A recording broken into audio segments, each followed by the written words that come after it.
सबको नमस्ते। इस ऑडियो में मैं आपसे एक बहुत ही बढ़िया प्रश्न और उसके उत्तर शेयर करूंगा। किसी ने पूछा है मेरे आचार्य जी स्वामी रामस्वरूप योगाचार्य जी से कि वेद का आवश्यकता नहीं है और यज्ञ वगैरह से मोक्ष नहीं होता है। तो इसी संबंध उसका जो प्रश्न है मैं पढ़ता हूँ, उसके जो उत्तर मेरे आचार्य जी ने दिया है वो भी आप सुने पूरा, बहुत ही ज्ञानवर्धक है।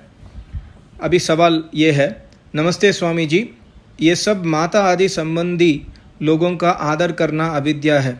माता का कर्म है अपनी बेटे को पालना और बेटे का कर्म है विवेक ज्ञान हो जाने पर संन्यास ले लेना, जैसे कि दयानंद ने किया था। दयानंद ने संन्यास क्यों लिया था? यदि उसको मृत्यु देखकर विवेक ज्ञान हो गया था तो उसने वेदों का अध्ययन क्यों किया? उसके वेदों का प्रचार करने के कारण अन्य विवेक ज्ञानों में कन्फ्यूशन पैदा हो गया है। कर्मों से मोक्ष नहीं होता, यज्ञ से मोक्ष नहीं होता। सत्य विद्या पढ़ना टाइम की बर्बादी है। बस छोटी आयु में चोगा पहन लो और किसी से बात मत करो। ये उसका प्रश्न था। उत्तर मेरे गुरुजी दे रहे हैं अभी। नमस्ते जी, ये ज़मीन ईश्वर की दी हुई है, हमें शरीर भी ईश्वर का दिया हुआ है और जो हम ज़मीन पर रहकर खाते पीते हैं, जिंदा रहते हैं, ये सब भी ईश्वर का दिया हुआ है। ईश्वर इस संसार का राजा है, मालिक है। इसलिए ईश्वर से निकले चारों वेद हैं, जिसमें ईश्वर ने जो इस संसार का संविधान मतलब कॉन्स्टिट्यूशन है, हमें जीवन में धारण करने के लिए उपदेश दिया है। ये उपदेश 3 तरह का है। पहला शुभ कर्म करने का उपदेश, दूसरा संसार के पदार्थों का उपदेश और तीसरा ईश्वर की भक्ति पूजा करने का उपदेश। ऋग्वेद मंत्र 10:125-4 में ये भी कहा कि जो मनुष्य इन उपदेशों का पालन नहीं करता उसे ईश्वर दंड देता है। दूसरी बात यह कि मनुष्य अपनी बुद्धि से कोई वेद के खिलाफ नियम न बनाए। वेदों में कहीं ईश्वर की आज्ञा मानकर उस पर चले तभी वे सुखी होगा, नहीं तो वे दुखी रहेगा। इतना कुछ लिखने का भाव यही है कि ईश्वर ने वेदों में यज्ञ शब्द का अर्थ भी बताते हुए कहा कि संतान माता पिता अतिथि और वेदों के ज्ञाता गुरु की सेवा करें। माता पिता की सेवा करके वे अपना कर्ज उतार दें, क्योंकि जब बच्चा छोटा होता है तो माता पिता उसकी सेवा करके, उसका मल मूत्र साफ करके, वस्त्र अन्न इत्यादि से परवरिश करके उससे बड़ा करते हैं। ये माता पिता का बच्चों पर कर्ज है, जिसे शास्त्रों में पितृऋण कहा है। अब जब बच्चा बड़ा हो जाता है और माता पिता वृद्ध होने लगते हैं, तब संतान का फर्ज है कि वे माता पिता की सेवा करके वे कर्ज उतार दे, क्योंकि कर्ज लेकर मरने से अगले जन्मों में भी और इस जन्म में भी दुख भोगने पड़ते हैं। इसलिए हम अपनी बुद्धि से केवल ऐसा ना कहें कि पालन पोषण करना माता पिता का फर्ज है, साथ में ये भी कहें कि जवान होने पर संतान का फर्ज है माता पिता की सेवा करना।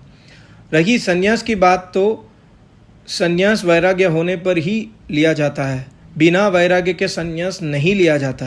तो संन्यास पाने के लिए स्वामी दयानंद जी जैसे बुद्धि ज्ञान और वैराग्य की आवश्यकता है, जिसके बिना संन्यास नहीं लिया जा सकता।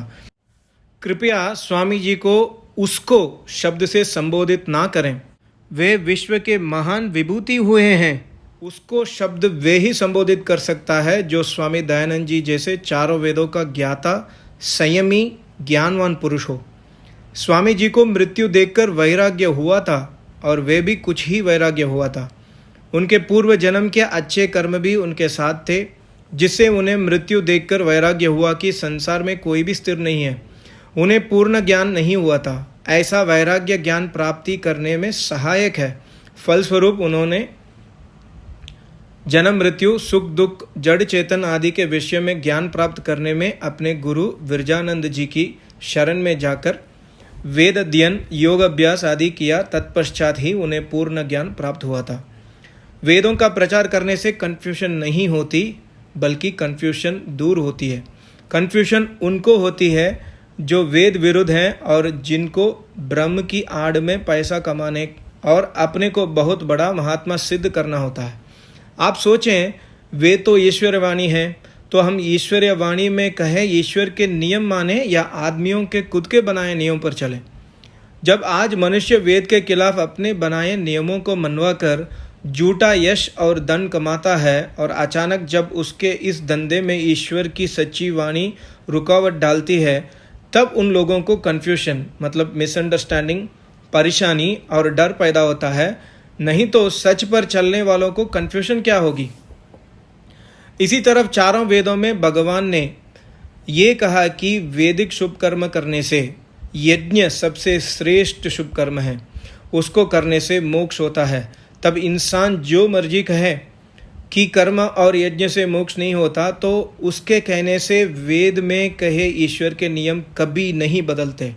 हमारे पिछले युगों के सभी ऋषि मुनियों, राज ऋषि और प्रजाओं ने शुभ कर्म करके मोक्ष पाया है, जो आज झूठे मनुष्यों के झूठे प्रवचन के कारण देखने में नहीं आ रहा। जैसे दारा सिंह के मुकाबले का पहलवान ही दारा सिंह की ताकत को जानता था, परंतु जो उसकी ताकत नहीं जानते थे कि दारा सिंह में कोई दम नहीं था, तो उनका कहना झूठ और अन्याय होगा।